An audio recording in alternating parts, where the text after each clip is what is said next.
사랑이라고 하는 것은요, 우리가 항상 사랑하자, 사랑해라라고 이야기를 하고는 있지만 말로는 하기 쉬우면서 동시에 실제로 행하기에 무척이나 어려운 것 같습니다.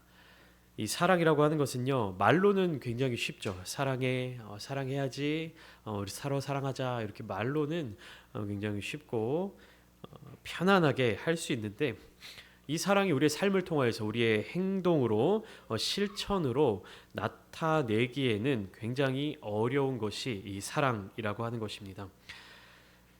그렇기 때문에 사도 바울은 고린도전서 13장의 말씀을 통해서 사랑에 대해서 이렇게 이야기를 하고 있습니다. 사람들의 삶 속에서 사랑이라는 것이 얼마나 중요한 요소인지, 그리고 이 사랑이 없다고 할 때 우리들의 삶의 모습들이 어떠한 의미를 가지는지에 대해서 기록하고 있는데요. 고린도전서 13장 1절부터 3절 말씀 한번 띄워주시면 좋겠는데 안에 좀 바빠 보이네요. 제가 읽어드리겠습니다. 고린도전서 13장 1절부터 3절 말씀입니다. 내가 사람의 방언과 천사의 말을 할지라도 사랑이 없으면 소리나는 구리와 울리는 꽹과리가 되고, 내가 예언하는 능력이 있어 모든 비밀과 모든 지식을 알고 또 산을 옮길 만한 모든 믿음이 있을지라도 사랑이 없으면 내가 아무것도 아니요. 그리고 3절 내가 내게 있는 모든 것으로 구제하고 내 몸을 불사르게 내줄지라도 사랑이 없으면 내게 아무 유익이 없느니라. 이렇게 기록되어 있습니다. 1절 2절 한번 다시 보실까요? 보시면 1절도 그렇고 2절도 그렇고 3절도 그렇고 중간에 동일한 단어가 한마디가 들어가 있습니다. 뭐냐면 바로 사랑이 없으면이라는 단어입니다. 1절을 보시면 내가 사람의 방언과 천사의 말을 할지라도, 방언도 하고요 천사의 말을 할지라도 사랑이 없으면 그 천사의 말이 무엇처럼 들립니까? 소리나는 구리와 울리는 꽹과리, 시끄러운 소리가 된다. 사랑이 없으면 천사의 말도 내 귀에 들리는 그냥 시끄러운 소음처럼 들린다. 2절 볼까요? 내가 예언하는 능력이 있어 모든 비밀과 모든 지식을 알고 또 산을 옮길 만한 모든 믿음이 있을지라도, 대단한 믿음이 있고 능력이 있고 뭐 지식이 있고 이렇게 하더라도 사랑이 없으면 어떻다라고 기록되어 있습니까? 내가 아무것도 아니다. 3절 넘어가서 보시면요, 내가 내게 있는 모든 것으로 구제하고 또 내 몸을 불사르게 내줄지라도 사랑이 없으면 내게 아무 유익이 없느니라. 이렇게 기록하고 있습니다. 그러니까 사랑이라고 하는 것은요 굉장히 복합적인 것입니다. 굉장히 또 어려운 것입니다. 그래서 바울은 이 에베소서를 통하여서 에베소서에 기록되어 있는 이 사랑을 실천하기 위해서 그리스도인의 거룩한 삶의 원리가 기본이 되어 있어야 한다라는 것을 알려주고 있습니다. 지난 시간 에베소서 4장의 말씀을 통해서 그리스도인의 거룩한 삶의 원리 5가지에 대해서 함께 나눴는데요. 제가 한번 읽어드릴게요. 첫 번째는 거짓을 버리고 참된 것을 말해야 한다라고 이야기했고, 두 번째는 분을 오래 품지 말고 마귀에게 틈을 주면 안 된다. 세 번째, 도둑질하지 말고 자기 손으로 수고한 것으로 선한 일을 행해야 한다. 그리고 선한 말을 하며 하나님의 성령을 근심하게 하지 말아야 한다. 그리고 마지막으로 악한 것을 버리고 서로 용서해야 한다. 이렇게 기록하고 있습니다. 이것이 그리스도인의 거룩한 삶의 원리가 되는 것이고요. 이 삶의 원리가 기본이 되어 있어야 그리스도의 사랑을 전할 수 있고 사랑을 실천할 수 있다라는 것입니다. 요약해서 말하면 개인에게 있어서는 유혹의 욕심을 따라 썩어져가는 구습을 따르는 옛 사람을 벗어버리고, 그러니까 새 사람을 입고 교회 공동체적으로는 서로 용서하며 한 몸을 이루어야 되는 것입니다. 새 사람을 입고 서로 용서함으로 한 몸을 이루는 것, 그러니까 한마디로 요약하면 이렇게 이야기할 수 있는 것입니다.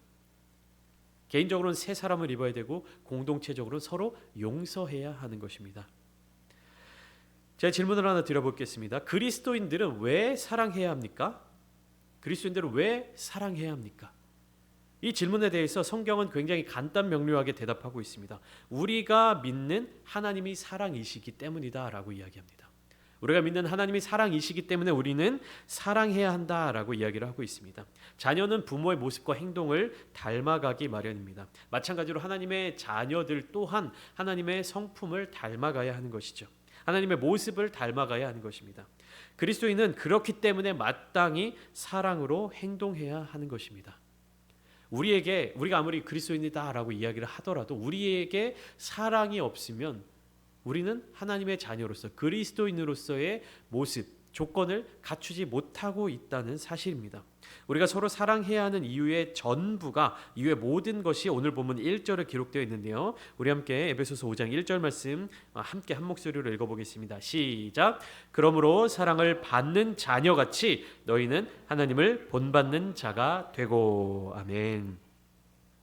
지난 시간 에베소서 4장에서 나누었던 말씀이 무엇이었습니까? 그리스도인의 거룩한 삶의 원리, 그러니까 성도들 개개인의 모습, 그리고 그 성도들이 모여있는 교회가 가져야 될 모습들에 대해서 나누었습니다. 개인이 갖춰야 될 모습, 교회 공동체가 가져야 될 모습에 대해서 나누었고 5장으로 넘어서서 그러므로라는 단어로 시작하고 있습니다. 그러니까 4장에서의 내용을 총괄적으로 정리하면서 방향성과 지침을 명확하게 제시해 주고 있는 것입니다. 그러니까 그러므로라는 것은요, 4장까지의 이야기가 정리되었기 때문에 그 결과로 너희는 이렇게 해야 한다라고 알려주고 있는 것입니다. 그것이 무엇입니까? 사랑을 받는 자녀같이 너희는 하나님을 본받는 자가 되어야 한다라는 것입니다.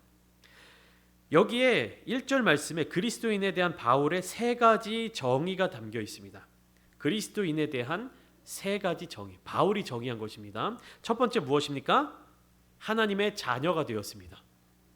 1절 말씀에 나와 있죠. 그러므로 사랑을 받는 자녀같이, 그러니까 하나님의 자녀가 되었습니다. 그리고 두 번째는 하나님의 자녀가 된 우리는 사랑을 받고 있는 것입니다. 그리고 마지막으로 세 번째, 그 사람은 하나님을 본받는 자가 되어야 한다. 그러니까 하나님을 닮아가야 한다라는 메시지입니다. 이 세 가지 내용이 1절 말씀에 축약되어 있는 것입니다. 하나님의 자녀가 되었고 사랑을 받고 있고 그리고 하나님을 본받는 자가 되어야 한다라는 것입니다. 우리는 하나님께 사랑을 받는 자들입니다. 하나님을 닮아가는 자들입니다. 그러면 하나님의 사랑을 받은 우리는 그 사랑을 어떻게 나누어 주어야 하는가? 우리는 어떤 사랑을 주어야 하는가? 이 질문에 대한 대답을 구하기 위해서는요, 우선은 우리가 어떤 사랑을 받았는지에 대해서 구체적으로 살펴볼 필요가 있습니다. 우리는 어떤 사랑을 받았습니까? 예수 그리스도께서 우리를 사랑해 주셨습니다. 그러니까 예수 그리스도의 사랑, 하나님 아버지의 사랑, 그 사랑을 우리가 받았는데 예수님의 사랑이 어떤 사랑이었냐 하면 제가 여러 차례 말씀드렸습니다. 요한복음 13장 1절 말씀, 저는 이 말씀이 예수님의 사랑에 대해서 정말 잘 소개하고 있다라고 생각하고 있는데요. 요한복음 13장 1절 말씀 제가 읽어드리겠습니다. 유월절 전에 예수께서 자기가 세상을 떠나 아버지께로 돌아가실 때가 이른 줄 아시고 세상에 있는 자기 사람들을 사랑하시되 끝까지 사랑하시니라. 어떻게 사랑하신다고요? 끝까지 사랑하신다. 제가 이 말씀을 나눌 때마다 항상 드리는 말씀이 있죠. 예수님은 가룟 유다까지도 사랑하시는, 끝까지 사랑하시는 사랑을 베풀어 주셨다라는 사실입니다. 이 예수님의 사랑에 대해서 바울은 이렇게 소개하고 있습니다. 2절 말씀 중간을 보시면 그는 우리를 위하여 자신을 버리사 향기로운 제물과 희생 제물로 하나님께 드리셨느니라. 예수님께서는요, 우리를 위하여서 그 자신을 버리셨습니다. 그 자신의 모든 것을 다 버리셨습니다. 감정과 인격적인 모든 부분과 고통과 자존심과 삶의 모든 부분들을 다 버리셨습니다. 우리는 하나님의 형상대로 지음받은 존재이죠. 하나님은 사랑이십니다. 그러니까 우리가 하나님의 형상대로 지음을 받았다라는 것은요, 우리 안에도 반드시 그 사랑이신 하나님의 성품이 담겨져 있어야 되는 것입니다. 우리에게도 사랑이 있어야 한다라는 이야기이죠. 사랑이 하나님께 속했습니다. 그리고 하나님은 무한한 사랑을 베푸시는 분이십니다. 우리는 이 사실을 잊지 말아야 합니다. 그렇다면 사랑이 그처럼 귀한 줄 알고 또 사랑을 실천해야 하는 걸 알매도 불구하고 왜 실천하지 못할까요? 설교 초반에 말씀드렸던 것처럼 말로 하기는 쉬운데 행하기 어려운 것. 사랑은 왜 그렇게 행하기가 어려울까요? 사랑은 왜 그렇게 실천하기 어려운 것일까요? 이 근본적인 질문에 대한 대답을 살펴보기 위해서는 최초의 인간인 아담에게까지 올라가 보아야 합니다. 아담이 하나님께 창조되었고 하나님께 창조받았고 그리고 하나님께서 창조하신 그 에덴 동산 가운데에서 살아가다가 무엇을 만나게 됩니까? 뱀을 만나게 되죠. 그러니까 사탄을 만나게 됩니다. 정확히 말하면 아담의 아내인 하와가 뱀의 유혹에 먼저 그 목소리에 이제 꿰매 빠져서 죄악으로 빠지게 되었는데요. 그 뱀의 유혹에 넘어갈 때 그 순간 사람은 아담과 하와는 하나님의 형상을 잃어버린 겁니다. 그러니까 하나님의 형상대로 지음을 받았고 그 안에 하나님의 사랑의 성품, 그 하나님을 닮은 그 인격을 담고 있었는데 뱀의 유혹에 따라서 죄에 빠지게 되면서 어떻게 된 겁니까? 하나님의 모습, 하나님의 형상, 하나님의 마음을 잃어버리게 된 것입니다. 창조된 그대로의 모습을 잃어버리게 된 거예요. 그리하여서 그 후 인간은 이 뱀의 성품, 마귀의 어떤 가면을 계속해서 쓰고 허우적대며 방황하고 살아가는 것입니다. 그렇기 때문에 서로 미워하고 서로 적대감을 갖게 되고 그런 감정들이 사람들 마음 가운데 들어오게 된 것입니다. 죄의 유혹에 빠지기 전까지는 하나님과 동행하는 삶을 살아갈 때에는 어떻습니까? 사랑 그 자체로 살아가던 사람들이 죄에 빠지게 되고 뱀의 유혹에 넘어가게 되고 하나님의 형상을 잃어버리면서 그 안에 담겨있던 사랑도 같이 빼앗겨 버린 것입니다. 그러면 이제 우리가 그 사실을 알았으니까 어떻게 회복해야 될 것이냐, 어떻게 잃어버렸는지를 알게 되었으니까 이제는 어떻게 회복해야 되느냐를 우리가 찾아보아야 되겠죠. 그렇다면 우리의 사랑을 어떻게 회복할 수 있느냐? 그것은 예수 그리스도께서 어떻게 우리를 회복시켜 주셨는지를 살펴보면 됩니다. 하나님은 그분 자체가 사랑이시기 때문에 인간이 아무리 죄를 짓고 방황하며 떠돌고 하나님을 떠나가더라도 인간을 구원해 주시기 원하셨습니다. 사람이 뱀의 유혹에 빠져서 죄를 짓고 하나님을 떠나갔음에도 불구하고 하나님은 그 사람들을 다시금 회복시키기를 원하셨던 것입니다. 그래서 예수님을 이 땅에 보내주셨던 것이에요. 예수님을 십자가에 죽게 하심으로 우리에게서 마귀의 그런 모습들을 벗겨주시고 본래 하나님의 형상으로 회복시켜 주셨습니다. 하나님의 형상으로 회복되는 것, 이것이 구원이고 이것이 거듭남입니다. 하나님의 형상으로 회복되면서, 즉 우리가 구원을 받으면서 하나님의 형상으로 회복이 된 것이죠. 그러면 그 안에 자연스럽게 무엇이 함께 담겨지는 겁니까? 사랑이 담겨지는 것이에요. 그러니까 구원받은 성도들은 그 안에 무엇이 있어야 되는 겁니까? 사랑이 있어야 되는 거예요. 사랑이 있는 것이 당연한 겁니다. 구원받은 사람의 증거 중에 하나가 바로 그 사람 안에 사랑이 회복되었느냐. 그 사람 가운데 하나님의 그 사랑이 회복되었느냐. 이것이 구원받은 사람의 증거입니다. 그러니까 믿기만 하면 구원받는다. 믿으면 다 구원받는다. 이 말이 반은 맞고 반은 틀린 이유가 무엇입니까? 믿음으로 구원을 얻은 사람은 반드시 사랑의 성품, 사랑의 열매, 사랑의 모습이 나타나야 하는 것입니다. 왜? 구원이 회복이니까. 하나님의 모습을 닮아, 하나님의 형상을 닮아 창조된 사람이 죄에 빠져서 그 모습을 잃어버렸다가 예수 그리스도의 보혈의 피로, 예수 그리스도의 십자가로 다시금 회복된 것이 구원이기 때문에 그 회복의 자리 가운데는 하나님의 사랑이 함께 있다는 것입니다. 그러니까 반드시 구원받은 백성들, 즉 성도들은 사랑을 품고 있어야 되는 것입니다. 저 여러분들의 마음 가운데도 예수 그리스도의 사랑이 충만하시길 주님의 이름으로 축복합니다. 그러면 우리는 또 이런 질문을 할 수 있습니다. 우리 안에 사랑이 있다고 하는데 왜 나의 삶은 사랑을 실천하지 못하는 것 같아 보이는가? 왜 나는 사랑이 부족해 보이는가? 왜 나는 사랑을 나누지 못하고 있는가? 이런 측면에서 볼 때 우리가 사랑하며 살지 못하는 이유를 두 가지로 요약해 볼 수 있습니다. 첫 번째로는 무엇이냐면 진짜 성도가 되지 못했기 때문입니다. 성도란 무엇입니까? 사전적 의미로 살펴보자면 그리스도를 믿고 그다음에 하나님의 자녀가 되어 속된 세상에서 거룩한 하나님의 공동체의 일원으로 부르심을 받은 자들입니다. 그리스도를 믿고, 이 먼저입니다. 그리스도를 믿고 그다음에 하나님의 자녀가 되어서 세상에서 하나님께로 속한 자들이 그리스도인들, 성도입니다. 한마디로 요약하면 성도는 거룩한 자들이라고 말할 수 있으며, 이 에베소서를 통해서 바울이 지칭하고 있는, 바울이 표현하고 있는 바는 무엇이냐면 부르심을 받은 일에 합당하게 행하라라는 말로 이야기를 하고 있습니다. 그래서 바울은 성도들을 부르심을 받은 자들로 지칭하고 있습니다. 그렇다면 진짜 성도가 되지 못했다는 의미는 무엇입니까? 하나님께서 부르시고 예수 그리스도께서 부르셨는데 그 부르심의 음성은 들었지만 하나님께 쏙 들어오지 않았다는 이야기입니다. 하나님의 부르심을 들었고 그 음성이 귀로 들어왔지만 어떻게 해요? 내가 그 하나님의 부르심에 완전히 순종하고 완전히 응답해서 그 하나님 가운데로 들어가지 못했다는 거예요.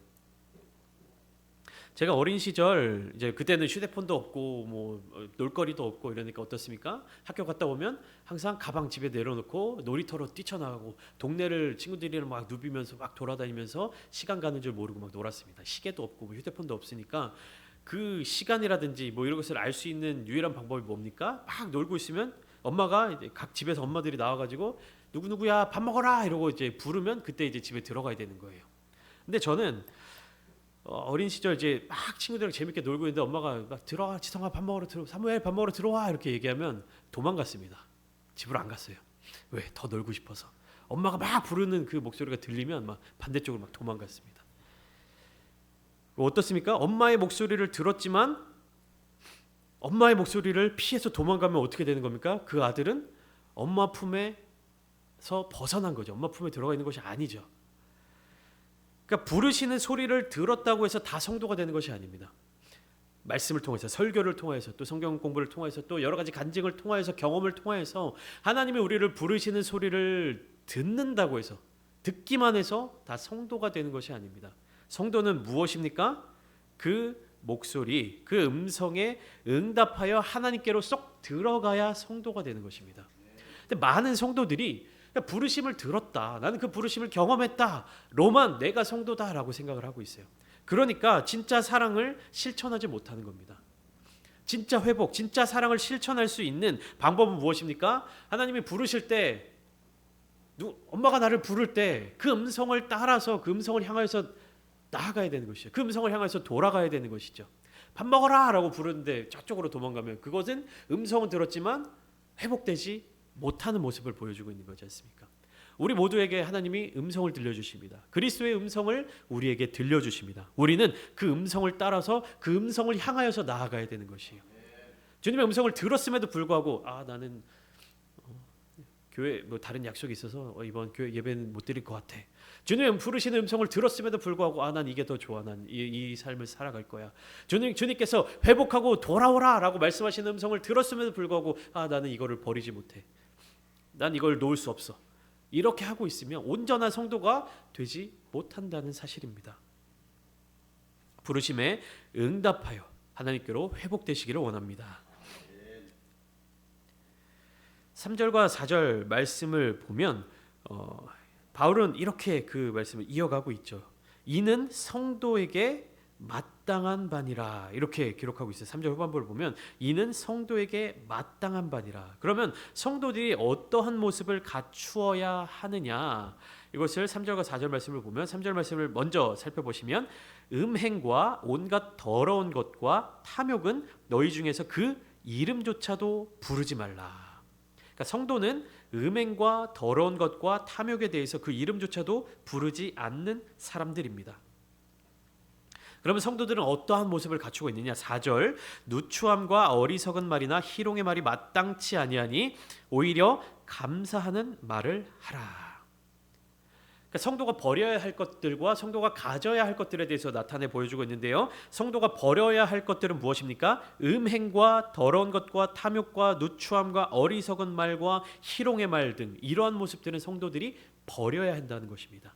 그러니까 성도들의 말에 있어서, 성도들의 어떠한 행실에 있어서 이러한 모습들이 나타나서는 안 된다는 것입니다. 함께 교회 안에서 혹은 함께 교제를 나누는 다른 사람들과 대화를 나눌 때 우리들의 대화의 모습들을 한번 생각해 보십시오. 나의 말 속에 내가 알게 모르게 혹시나 이러한 것들이 담겨져 있지는 않은지, 어리석은 말과 희롱의 말과 욕심과 더러운 것들이 나의 말과 행실 가운데 포함되어 있지 않은지. 그러면 성도가 가져야 할 것은 무엇입니까? 성도가 가져야 할 것에 대해서 4절에 이렇게 정리하고 있습니다. 어떤 말을 하라? 감사하는 말을 하라. 그러니까 성도는 감사하는 말을 하는 자들이어야 한다는 것입니다. 왜 감사하는 말을 가져야 하는가? 우리가 감사하는 동안에는요, 어떠한 변화가 일어나게 되냐면 염려나 불평이 우리를 지배할 수 없습니다. 그리고 또한 사탄이 우리를 지배할 수 없습니다. 우리가 하나님께 감사하는 그 순간에는 사탄이 우리에게 영향을 끼칠 수가 없어요. 그러니까 모든 인생의 순간과 결정에는 다양한 일들이 발생하죠. 내가 경험하는 모든 일들 가운데는 감사할 수 있는 일이 있고요, 불평할 수 있는 일이 있습니다. 예수 그리스도를 잘 믿는 사람들이라고 해서 불평할 일들이 안 일어나는 것이 아닙니다. 낙심할 일들이 벌어지지 않는 것이 아니에요. 그런 모든 종류의 일들이 있는데 우리는 거기에서 선택을 하는 겁니다. 감사할 수 있는 일이 있고 불평할 수 있는 일이 있습니다. 근데 거기에서 그리스도인들은, 성도들은 무엇을 선택하느냐 하면 감사하는 것을 선택하는 겁니다. 의지적으로. 우리가 생각할 때 예수를 믿으면 모든 일들이 다 평안해지고 편안해지고 모든 일이 잘 되고 막 행복할 것 같고 내 인생이 이렇게 꽃밭처럼 아름답게 펼쳐질 것 같다라는 상상을 하지만 그게 아니에요. 그리스도인들의 삶은 그러한 삶들이 펼쳐지는 것이 아니라 어떠한 삶의 순간 가운데서 내가 무슨 선택을 할 것인가를 결정하게 되는 것입니다. 예수님을 믿기로 결단하기 전과 후의 삶은 똑같습니다. 나에게 벌어지는 일들은 다 똑같습니다. 근데 그 일들을 대하는 내 마음의 결단이 달라지는 거예요. 그 이전에는 내가 어려운 일, 힘든 일 겪게 될 때는 불평과 불만과 원망하는 말을 자연스럽게 했다면 그리스도인으로서, 성도로서 무엇을 택하는 겁니까? 감사하는 것을 택하는 겁니다. 불평할 만한 일이 일어날 수 있죠. 원망할 만한 일이 일어날 수 있습니다. 그러나 그런 것들을 훌훌 털어버릴 수 있어야 하는 것입니다. 계속 그것을 품고 있는 것이 아니라 혹여나 한 번씩 불평과 불만을 쏟아냈다 할지라도 회개하고 돌이키고 그것을 털어낼 수 있어야 돼요. 그것이 불평과 불만의 말이 계속 그 입안에, 그 마음 가운데 다 계속 돌게끔 만들면 안 된다는 것입니다. 다 털어내야 되는 거예요. 이스라엘 자손들이 애굽 땅을 탈출해서 광야에서의 삶을 살면서 계속 무슨 일이 있었습니까? 그들의 입안에 불평과 불만과 원망하는 말들이 계속해서 끊임없이 나왔어요. 한 번 하고 다 내뱉고 깨끗해진 것이 아니라 계속해서 반복해서 원망하는 말들을 했습니다. 어떻게 됐습니까? 여호수아와 갈렙을 제외한 단 한 사람도 하나님이 약속하신 가나안 땅에 들어가지 못하게 되었습니다. 그러니까 성도는 감사하는 말을 가져야 합니다. 하나님의 사랑의 성품이 우리를 지배하게끔 우리의 말을 바꾸어 나가야 하는 것입니다. 우리가 그런 감사하는 말을 할 때 나의 삶도 바뀌게 되지만 그 말을 듣는 내 이웃들도, 그 말을 듣는 내 가족들도, 그 말을 듣는 나와 함께 있는 사람들도 변하게 되는 것이에요. 감사하는 삶을 함께 살아낼 수 있는 것입니다. 바울은 이렇게 이야기합니다. 5절부터 7절까지의 말씀을 통하여서 그러므로 그들과 함께하는 자가 되지 말라 이렇게 기록하고 있는데요. 이것은 3절과 4절 말씀에 요약되어 있는 그 모습들을 다시 한번 점검하고 있는 것입니다. 5절 말씀에 이렇게 기록되어 있죠. 음행하는 자, 더러운 자, 탐하는 자, 탐욕 있는 자는 하나님의 나라에서 기업을 얻지 못한다. 6절 말씀을 보면 하나님의 나라에서 기업을 얻지 못하는 자들은 성도들을 속인다. 사탄에게 속한 사람들은 성도들을 속이는 거예요. 사탄은 거짓의 아비죠. 마귀는. 7절 말씀, 진짜 성도가 되기 위해서는 그들과 함께하는 자가 되지 말라 이렇게 바울은 이야기를 하고 있는 것입니다. 음행하는 자, 더러운 자, 탐하는 자, 이 사람들은 하나님의 나라의 기업을 얻지 못합니다. 그러면 우리는 하나님의 나라의 기업을 얻기 위해서는, 하나님의 나라를 온전히 누리기 위해서는 그러한 자들을 멀리해야 되고 우리 또한 그러한 모습을 갖지 않기 위하여서 더 감사하는 모습을 가져야 한다는 것입니다. 우리가 사랑하며 살지 못하는 첫 번째 이유가 진짜 성도가 되지 못했다라고 말씀을 드렸습니다. 우리가 사랑하며 살지 못하는 두 번째 이유는 무엇이냐 하면 바로 열매가 없기 때문입니다. 우리에게 그 열매가 없기 때문에 우리가 사랑하며 살지 못하는 것입니다. 8절과 9절 말씀을 보시면 이렇게 요약하고 있는데요. 성도는 빛의 자녀들이다. 그러니까 성도들은 어둠에서 빛이 된 자들이다. 주님 안에서 빛이 된 자들이기 때문에 빛의 자녀들처럼 행해야 하며 빛의 열매를 맺어야 합니다. 요한복음 1장을 통해서 사도 요한은 예수님을 뭐라고 소개하고 있냐면 말씀이고 하나님이고 생명이며 빛이라고 이야기를 하고 있습니다. 그렇기 때문에 이 빛의 열매, 예수 그리스도를 통한 이 열매는 어디에 담겨져 있느냐 하면 모든 착함과 9절 말씀입니다. 모든 착함과 의로움과 진실함에 있다. 이것이 바로 예수 그리스도의 열매입니다. 빛의 열매예요.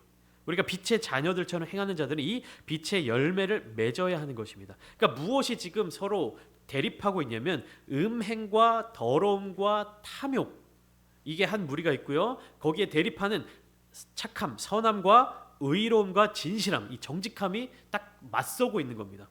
음행과 더러움과 탐욕이 있고요. 착함과 의로움과 진실함이 있습니다. 우리는 이 두 가지 중에서 무엇을 택해야 되는 것입니까? 빛의 열매를 택해야 하는 것이죠. 우리는 빛의 열매를 맺어야 합니다. 여기서 중요한 것은 무엇이냐면요. 우리가 열매를 맺는 삶을 살아야 된다라고 이야기를 하는데 큰 열매를 맺어야 된다. 많은 열매를 맺어야 된다. 아니면 화려한 열매를 맺어야 된다. 이것보다 중요한 것이 무엇이냐면 빛의 열매를 맺어야 한다는 것이에요. 이 착함과 의로움과 진실함이라는 하나님의 세 가지 성품을 그대로 담는다면 하나님이 기뻐하시는 성도가 되는 것입니다. 근데 정말로 중요한 것은 무엇을 하느냐가 아니라 무엇이 되느냐예요.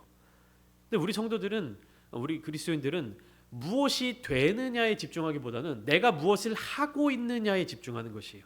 교회에서 내가 어떠한 직분을 받고 있느냐, 교회에서 내가 어떠한 봉사를 하고 있느냐, 교회에서 내가 얼마나 많은 일들을 감당하고 있느냐, 내가 얼마나 교회에서 큰 영향력을 행사하고 있느냐, 이것을 집중하고 이것을 추구하며 살아갑니다. 그러나 중요한 것은 무엇을 하고 있느냐가 아니라 우리는 무엇이 되었느냐입니다. 우리가 섬기는 교회, 우리가 다니는 교회가 크면 어떻고 작으면 어떻습니까? 하나님이 부흥케 하시면 커지는 것이고, 그렇지 않으면 작을 수도 있는 것이죠. 또 주님의 일을 많이 하면 어떻고 적게 하면 어떻습니까? 우리의 능력이 부족하면 조금밖에 일할 수 없습니다. 하나님이 능력을 조금밖에 주시지 않았는데 내가 더 많이 할 수 있다, 내가 더 많이 하겠다라고 하는 것도 교만입니다.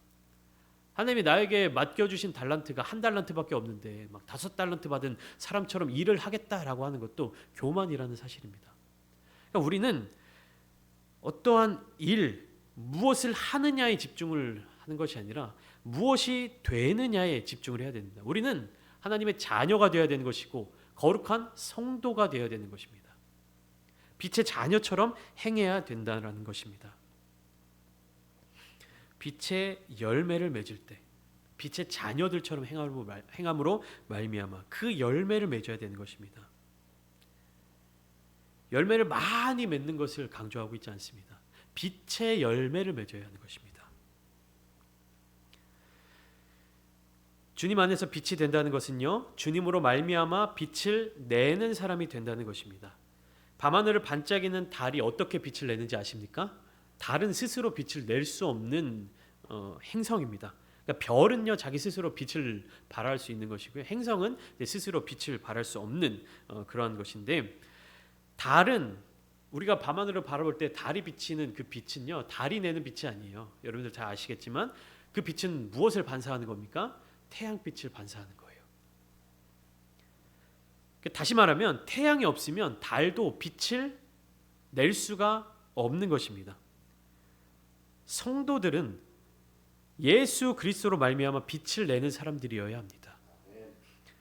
그러니까 주님이 없으면 빛을 내지 않는, 다시 말해 나 스스로 빛나지 않는 그러한 사람들이 되어야 한다는 것입니다.